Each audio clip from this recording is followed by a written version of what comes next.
மோடியோட பிரதமர் அலுவலகத்தில் ஒரு மிக முக்கியமான ஒரு மீட்டிங் நடந்திருக்கு. அந்த மீட்டிங்ல என்ன பேசப்பட்டுச்சுன்னு நீங்க கேட்டீங்கன்னா அதிர்ச்சி ஆயிடுவீங்க. அடுத்த வருஷம் அதாவது 2026-27 பட்ஜெட் போடும்போது இப்ப தமிழ்நாடுக்கு எவ்வளவு பணம் கிடைச்சிட்டு இருக்கு பாத்தீங்களா, அந்த பணம் கூட போய் சேராத மாதிரி ஒரு திட்டத்தை போட்டுட்டு இருக்காங்க. இது குறித்து ரொம்ப ரொம்ப ரொம்ப விரிவா பிசினஸ் பத்திரிகை ஆதாரத்தை வெளியிட்டு அம்பலப்படுத்தி இருக்காங்க. மோடியோட பிரதமர் அலுவலகத்தினுடைய பொருளாதார ஆலோசகர் அரவிந்த் பனாகரியா, அது மட்டும் இல்லாம இன்னும் மிக முக்கியமான 3 IAS அதிகாரிகள் ஒன்னா சேர்ந்து உட்கார்ந்து இந்த மிக முக்கியமான முடிவை ஆவணப்படுத்தி அடுத்த மார்ச் மாசம் 31ஆம் தேதிக்குள்ள கேபினெட் அப்ரூவல் வாங்க போறாங்க.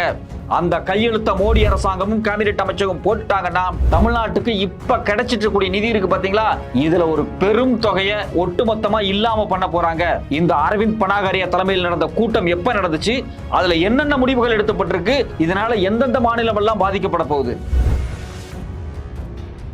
மோடி அரசாங்கத்தினுடைய முன்னாள் பொருளாதார ஆலோசகர் சுப்பிரமணியம் வெளிப்படையாகவே பேசியிருக்கார். Centre for social and economical progress அப்படிங்கக்கூடிய ஒரு நிறுவனத்தில் நடந்த ஒரு செமினார்ல அப்பட்டமா மோடி என்ன கூப்பிட்டு இந்த மாநில அரசாங்கத்துக்கெல்லாம் நிதியை கொடுக்காதீங்க, அவங்களுக்கு இப்ப எவ்வளவு கொடுத்துக்கிட்டு இருக்கீங்களோ அதுல பல ஆயிரம் கோடி, இன்னும் சொல்ல போனா லட்சம் கோடியை குறைங்க அப்படின்னு வெளிப்படையாக அவர் என்கிட்ட சொன்னார் அப்படிங்கிற ஆதாரத்தை போட்டு உடைச்சிருக்காரு. இது மட்டும் இல்லாம இந்த பினான்சியல் ரிப்போர்ட் எல்லாம் ஒட்டுமொத்தமா மாத்துங்கன்னு சொன்னாங்க. அதன் அடிப்படையில 4 நாள் இரவு பகலா உட்கார்ந்து மாநிலத்துக்கு போக வேண்டிய பணம், தமிழ்நாட்டுக்கு போக வேண்டிய பணத்தை ஒட்டுமொத்தமா நாங்க இல்லாம பண்ணோம் அப்படிங்கிறத ஒரு ஒப்புதல் வாக்கு மூலமாக நேரடியாகவே வெளியே ஒத்துக்கிட்டாரு. இந்தியாவோட முன்னாள் பினான்ஸ் கமிஷன் தலைவர் YB ரெட்டி சொன்னதை ஒட்டுமொத்தமா கன்சிடரே பண்ணாம மோடி தன்னிச்சையாக ஒரு முடிவெடுத்தார். அந்த முடிவை எடுக்க சொல்லி எங்களை தள்ளுனார் அப்படிங்கிறத அப்பட்டமா உடைச்சிருக்காரு. சுப்பிரமணியம் சொன்ன கருத்து அத்தனையும் உண்மை அப்படிங்கறதுக்கான ஆதாரம் வர்ற மார்ச் மாசம் மோடி அரசாங்கத்தினுடைய கேபினெட் போடக்கூடிய இந்த கையெழுத்து தான். உண்மையிலே சுப்பிரமணியம் அந்த கூட்டத்துல என்ன பேசினாரு, மோடி அவரை என்னென்னலாம் செய்ய சொன்னாரு, எதுக்காக மாநிலத்துக்கு போயிட்டு இருந்த நிதி எல்லாத்தையும் கட் பண்ண சொன்னாரு, எவ்வளவு கட் பண்ண சொன்னாரு, இதனால மாநில அரசாங்கங்கள்லாம் எப்படியெல்லாம் கடன் சுமையில திண்டாடும், இது என்ன பாதிப்பை ஏற்படுத்தும். 2014 மோடி அரசாங்கம் வந்ததுக்கு பிறகு மாநில அரசாங்கங்களுக்கு பிரிச்சு கொடுக்க தேவையே கிடையாது அப்படிங்கக்கூடிய வரி இருக்கு இல்லையா, அந்த வரியை ஒட்டு மொத்தமா ஏத்திக்கிட்டே இருக்காங்க. கொரோனா காலத்தை பயன்படுத்தி இந்த 6% இருந்து செஸ்ஸை 28% மாத்தின இந்த மோடி அரசாங்கம் மாநிலங்களை வஞ்சிக்கிறதுக்காகவே இந்த செஸ்ஸையும் சர்சார்ஜ்ங்கிற வரியையும் ஏத்திக்கிட்டே இருக்காங்க. இதனால மாநிலத்துக்கு நியாயமா கிடைக்க வேண்டிய வரிகள் எப்படியெல்லாம் திருட்டுத்தனமாக பின்வாசல் வழியாக மத்திய அரசாங்கமே கையாடல் பண்ணுது. இதனால ஒட்டுமொத்தமாக தமிழ்நாடு மாதிரியான அரசாங்கம் மருத்துவ செலவா இருக்கட்டும், மாணவர்களுக்கு பள்ளி படிப்புக்கு செலவா இருக்கட்டும், இல்ல கர்ப்பிணி பெண்களுக்கு செலவு பண்ணக்கூடிய விஷயங்கள்லாம் எந்த அளவுக்கு குறைஞ்சிருக்கு, இதையெல்லாம் ஏன் திட்டமிட்டு குறைக்கிறாங்க, எல்லாத்தையும் சென்ட்ரல் ஸ்கீம்ஸ்ங்கிற பேர்ல மாநில அரசாங்கங்களை ஒட்டுமொத்தமா முடிக்கிறதுக்கான வேலை என்ன நடக்குது, இது குறித்து பிசினஸ் ஸ்டாண்டர்ட் பத்திரிகையும் ரிப்போர்ட்டர்ஸ் கலெக்டிவ் வெளியிட்டிருக்கக்கூடிய ஆதாரங்கள் என்னென்ன. வணக்கம், இது மெட்ராஸ் வியூ. நான் உங்கள் சத்யராஜ். ஏற்கனவே தமிழ்நாட்டுக்கு தர வேண்டிய நிதியை மோடி அரசாங்கம் தரமாட்டேங்குதுன்னு கடந்த 15 நாளா நம்ம சண்டை போட்டுக்கிட்டு இருக்கோம். குறிப்பாக கல்வித்துறையில PMC திட்டத்தில் கையெழுத்து போட்டாதான் காசு தருவோம்னு நம்மளை மிரட்டினாங்க இல்லையா. நம்ம தமிழ்நாடு முதலமைச்சர் நேரடியாவே சொன்னாரு, 2500 கோடிக்காக நான் மும்மொழி கொள்கை ஹிந்தி ஏத்துக்க மாட்டேன், 10,000 கோடி எங்க காசை நீங்க தரக்கு மறுத்தா கூட நாங்க ஹிந்தியை படிக்க முடியாதுன்னு வெளிப்படையாவே அறிவிச்சார் இல்லையா. அத்தோட இந்த பிரச்சனை முடியல. அடுத்தது நம்மளை எல்லாத்தையும் மொத்தமா இந்த மாநிலத்தையே முடிக்கிற மாதிரி வேறொரு வேலை இந்த மோடி அரசாங்கம் செஞ்சுக்கிட்டு இருக்காங்க. குறிப்பா பாத்தீங்கன்னா இந்த பிரதமர் மோடியினுடைய பிரதமர் அலுவலகம் இருக்கு பாத்தீங்களா, அந்த பிரதமர் அலுவலகத்தினுடைய எக்கனாமிக் அட்வைசர், அதாவது பொருளாதார ஆலோசகர் அரவிந்த் பனாகரியா ஒரு மிக முக்கியமான அறிக்கையை தயாரிச்சு அந்த அறிக்கையை கேபினெட் அப்ரூவலுக்காக அனுப்பிச்சிருக்காரு. கேபினெட் அப்ரூவல் அப்படிங்கிறது என்ன அப்படின்னா, ஒரு கொள்கை முடிவு எடுக்கும்போது கேபினெட் அமைச்சர்கள் அந்த கேபினெட்ல விவாதிக்கப்பட்டு பிரதமர் அலுவலகத்தில் பிரதமர் கையெழுத்து போடும்போது நடைமுறைக்கு வரும். இந்த கையெழுத்து வர்ற மார்ச் மாசத்துக்குள்ள முடிக்கணும் அப்படின்னு இருக்காங்க. இந்த முக்கியமான முடிவு என்ன அப்படின்னா, வரக்கூடிய 16வது நிதி ஆணையத்தில் மாநில அரசாங்கங்களுக்கு, அதாவது தமிழ்நாடு மாதிரி நல்ல வளர்ச்சி அடையக்கூடிய மாநிலம் இருக்கு பாத்தீங்களா, இந்த மாநில அரசாங்கங்களுக்கு பிரிச்சு கொடுக்கக்கூடிய நிதியிலிருந்து ஒரு பர்டிகுலர் பர்சன்டேஜை குறைக்கணும் அப்படிங்கிறாங்க. அந்த பர்டிகுலர் பர்சன்டேஜ் அப்படிங்கிறது 1%. என்னங்க 1% நிதியை தானே குறைக்க போறாங்க அப்படின்னு நீங்க நினைக்கலாம். அந்த 1% அப்படிங்கிறது 35,000 கோடி.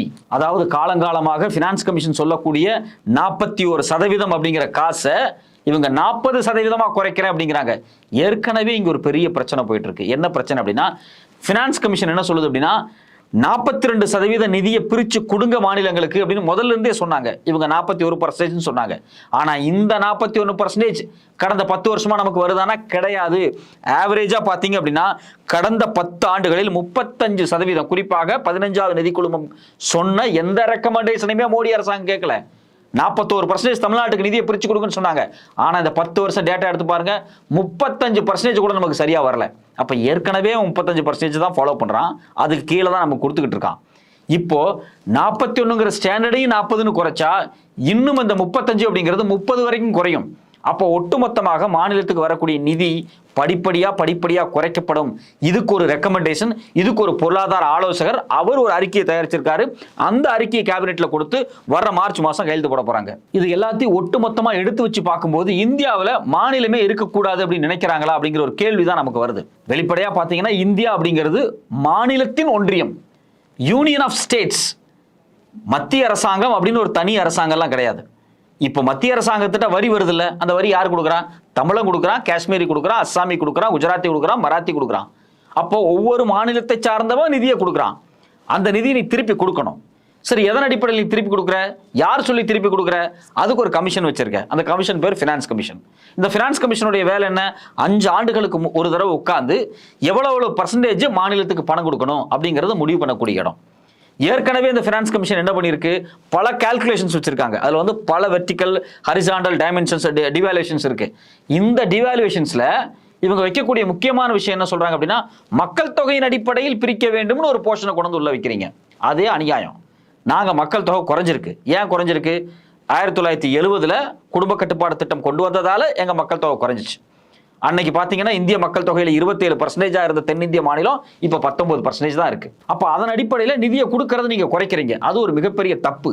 நான் என்ன வெளிப்படையா உங்கள்ட்ட கேட்கிறேன், எங்க ஊர்ல மக்கள் தொகை குறைஞ்சிருச்சு அப்படின்னு எங்க வரிப்பணத்தை வாங்கிட்டு போயிட்டு நீங்க திருப்பி தர்றதை குறைக்கிறீங்க. ஆனா நியாயப்படி பாத்தீங்கன்னா எங்க ஊர்ல மக்கள் தொகை அதிகமா இருக்கு. தமிழர்கள் குழந்தை பெற்றுக்கிறது குறைஞ்சிருக்கே தவிர வட இந்தியாவிலிருந்து இந்திக்காரன் ட்ரெயின் ஏறி வந்துகிட்டே இருக்கான். 1 கோடி பேர் வந்திருக்காங்கன்னு சில பேர் சொல்றாங்க. கிட்டத்தட்ட 30-40 லட்சம் பேர் வந்திருக்கா அப்படின்னு சொல்றாங்க. எப்படி இருந்தாலும் ஒட்டுமொத்தமா கால்குலேட் பண்ணி பார்த்தா ஒரு 40-50 லட்சம் பேராவது இருக்கும். இந்த 50 லட்சம் பேருக்கு யார் சோறு போடுறா? இந்த 50 லட்சம் பேர் தமிழ்நாட்டில் கூடிய அரசு பள்ளிக்கூடத்துல படிக்க வைக்கிறான் குழந்தைகளை. இந்த 50 லட்சம் பேர் சேர்ந்து தமிழ்நாட்டில் கூடிய மருத்துவமனை தானே பயன்படுத்துறான், தமிழ்நாட்டில் இருக்கிற ரோட தானே பயன்படுத்துறான், தமிழ்நாட்டில் கூடிய எல்லா இன்ஃப்ராஸ்ட்ரக்சரையும் பயன்படுத்துறான்ல. அப்போ அவனுக்கு இந்த அரசாங்கம் செய்யக்கூடிய சேவைகளுக்கு யார் வரி பணம் கொடுக்கிறது? நியாயப்படி நீங்க அந்த மாநிலத்துக்கு அனுப்புற பணத்தை எங்களுக்கு கொடுக்கணும். ஏன்னா தமிழ்நாடு அவங்கள பாத்துக்குது. அப்போ வரி பகிர்வுங்கிற பேர்ல இந்த நிதி கமிஷன் என்ன சொல்லுது அப்படின்னா, மக்கள் தொகையின் அடிப்படையில் பிரிங்க அப்படிங்குது. மக்கள் தொகையின் அடிப்படையில் பிரிச்சா வட இந்தியாவில் இருக்கவங்க எல்லாம் 70களில் கொண்டு வந்து குடும்ப கட்டுப்பாடை ஃபாலோ பண்ணல. அதனால அங்க மக்கள் தொகை 3 குழந்தை 4 குழந்தைன்னு பெற்றுக்கிட்டே அதிகமாயிட்டே போயிட்டு இருக்கு. நீங்க வரியை ஃபுல்லா அங்க அனுப்பிச்சிடுறீங்க, அங்க எந்த வேலை வாய்ப்புமே இல்லை, அவன் கிளம்பி இங்க வந்துடுறான். இதுதான் யதார்த்தமான உண்மையா இருக்கு. சரி, இப்ப 2வது விஷயத்துக்கு வருவோம். இப்படி மக்கள் தொகையின் அடிப்படையில் நீங்க பிரிக்கக்கூடிய நிதி இருக்கு பாத்தீங்களா? மக்கள் தொகை மட்டும் கிடையாது, நிறைய கிளாசிபிகேஷன்ஸ் வச்சிருக்காங்க. இதன் அடிப்படையில் நீங்க பிரிக்கக்கூடிய நிதியவாவது எங்களுக்கு ஒழுங்கா கொடுக்குறீங்களா? 14வது பிரான்ஸ் கமிஷன் என்ன சொன்னாங்க? வெளிப்படையாகவே சொன்னாங்க, 42% நிதியை மாநிலங்களுக்கு கொடுங்கன்னு சொன்னாங்க. அன்னைக்கு பினான்ஸ் கமிஷனுடைய தலைவராக இருந்தவர் யாரு? ஒய்வி ரெட்டி. அவர் முன்னாள் ரிசர்வ் பேங்க் கவர்னராக இருந்தவர், IMFல வேலை பார்த்தவர், நல்ல ஒரு பொருளாதார அறிஞர். அவர் 42% நிதியை மாநிலங்களுக்கு பிரிச்சு கொடுக்கணும்னு 14வது நிதி கமிஷன் சொல்றாரு. 14வது நிதி கமிஷன்ல அவர் வந்து உறுதியா சொன்னப்ப அன்னைக்கு மோடி அரசாங்கம் புதுசா ஆட்சிக்கு வர்றாங்க 2014. நீங்க பேச்ச கேட்டீங்களா? கேட்கல. நீங்க என்ன பண்ணிருக்கீங்க? சீக்கிரட்டா ஒரு கூட்டம் போட்டிருக்கீங்க. அன்னைக்கு இருந்த பிரதமர் அலுவலகத்திலிருந்து ஆலோசகரான சுப்பிரமணியம் அவரை கூப்பிட்டு, மாநில அரசாங்கத்துக்கு எதுக்கு 42% நிதியை பிரிச்சு கொடுக்கணும், அவங்களுக்கு வெறும் 35% கொடுத்தா போதும், முடிஞ்ச அளவுக்கு 35க்கு கீழே குறைங்க அப்படின்னு நீங்க பேசியிருக்கீங்க. இல்ல சார், பட்ஜெட்லாம் போட்டாச்சு, ஃபினான்ஸ் ஸ்டேட்மெண்ட்லாம் ரெடி பண்ணியாச்சுன்னு சொன்னதுக்கு பிறகு இல்ல அதெல்லாம் மாத்தி அமைன்னு சொல்லியிருக்கீங்க. அவங்க வேற வழியே இல்லாம 4 நாள் இரவு பகலா உட்கார்ந்து எல்லாத்தையும் மாத்திருக்காங்க. அதுல குறிப்பா சொல்ல போனா ministry of women and child டெவலப்மெண்ட்ல கிட்டத்தட்ட 36,000 கோடி நிதி ஒதுக்குனதை குறைச்சு 18,000 கோடியா மாத்திருக்காங்க. கிட்டத்தட்ட 18.4% அலாட்மெண்ட் ஸ்கூல் எஜுகேஷனுக்கு குறைச்சிருக்காங்க. இது எல்லாம் எதுக்கு? மாநில அரசாங்கங்களுக்கு கல்வித்துறைக்கும் மருத்துவத்துக்கும் பெண்கள் மேம்பாட்டுக்கும் குழந்தைகள் மேம்பாட்டுக்கும் செலவு பண்ண வேண்டிய நிதி. இதெல்லாம் மாநில அரசாங்கத்துக்கு போயிருக்கணும். இப்ப தமிழ்நாட்டில் இருக்குன்னா நம்மளோட கவர்மெண்ட் ஸ்கூல் குழந்தைகளுக்கு வர வேண்டிய நிதி, நம்மளுடைய சுகாதாரத்துறைக்கு வர வேண்டிய நிதி, இந்த நிதியை நீங்க கட் பண்ணிருக்கீங்க. இதை யாரு கட் பண்ண சொன்னது?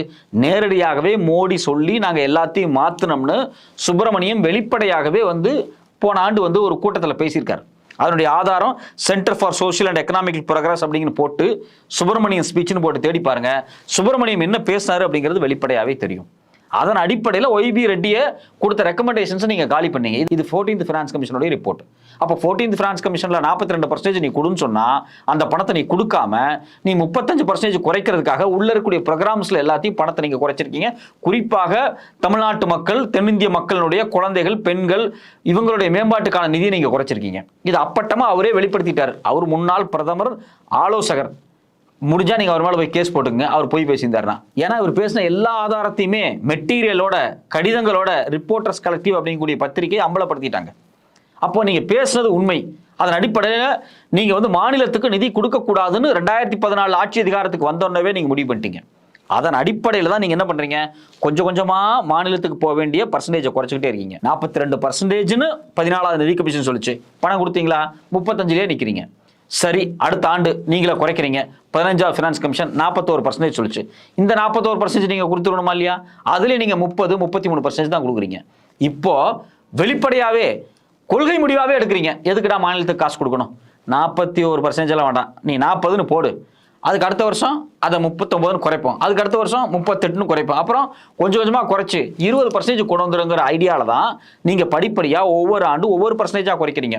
1% பணம் குறையுது அப்படிங்கிறது 35,000 கோடி குறையுது அப்படிங்கிறது தான் பொருளாதார அறிஞர்களுடைய கருத்து. அதான் யதார்த்தமான உண்மையும் கூட. மொத்தமாக மாநில அரசாங்கத்துக்கு மத்திய அரசாங்கம் பிரித்து கொடுக்க வேண்டிய வரியிலிருந்து 1% அப்படிங்கிறது 35,000 கோடி அப்படிங்கிறது பிஸ்னஸ் ஸ்டாண்டர்ட் பத்திரிகையை ஆதாரப்பூர்வமாக எழுதியிருக்கான். அப்போ மாநில அரசாங்கங்களே இருக்கக்கூடாது, அவங்க சொந்தமாக எந்த திட்டத்தையும் கொண்டு வரக்கூடாது. இதில் என்ன வேடிக்கையான விஷயம்னா, ஒரு திட்டத்தை நீங்கள் கொண்டு வர்றீங்க, ஒரு சுகாதார திட்டத்தை கொண்டு வரீங்க, ஒரு கல்வி திட்டத்தை கொண்டு வரீங்கன்னா அதில் 60% பணத்தை போட்டு செலவு செஞ்சு அந்த திட்டத்தை நடைமுறைப்படுத்துறது யாரு? மாநில அரசாங்கம், தமிழ்நாடு அரசாங்கம்.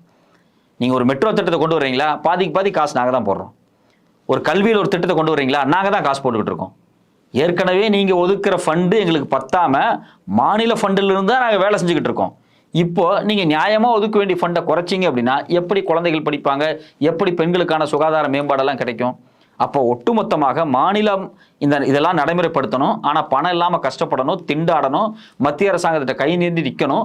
இப்போ பாஜக ஆளாத இப்போ தமிழ்நாடு மாதிரி, தெலுங்கானா மாதிரி, வெஸ்ட் பெங்கால் மாதிரியான மாநிலங்கள் அவங்களுடைய நிர்வாகத்தை சரிவர நடத்த விடாம இந்த மக்கள்கிட்ட கெட்ட பேர் வாங்கணும், அதனூடாக பாஜக ஆட்சிக்கு வரணும் அப்படிங்கிறது தான் உங்களுடைய எண்ணமாக இருக்குது. ஏன்னா முழுக்க முழுக்க நீங்கள் என்ன பண்ணுறீங்க, தென்னிந்திய மாநிலத்திலிருந்து வசூல் பண்ணக்கூடிய மொத்த வரியை கொண்டு போய் வட இந்தியாவுக்கு கொடுத்துட்றீங்க. நாங்கள் 1 ரூபா கொடுத்தா எங்களுக்கு 20 காசு தர்றீங்க, அவங்க 1 ரூபா கொடுத்தா 3 ரூபா கொடுக்குறீங்க, 7 ரூபா கொடுக்குறீங்க. அப்போது அவங்களுக்கு ஃபேவராக நீங்கள் வட இந்தியாவுக்கு ஃபேவராக நீங்கள் எல்லாத்தையுமே செஞ்சுட்ருக்கீங்க. தென்னிந்திய மாநிலங்களுக்கு கொடுக்கக்கூடிய நிதியை ஒட்டுமொத்தமாக நீங்கள் காலி பண்ணிட்டுருக்கீங்க.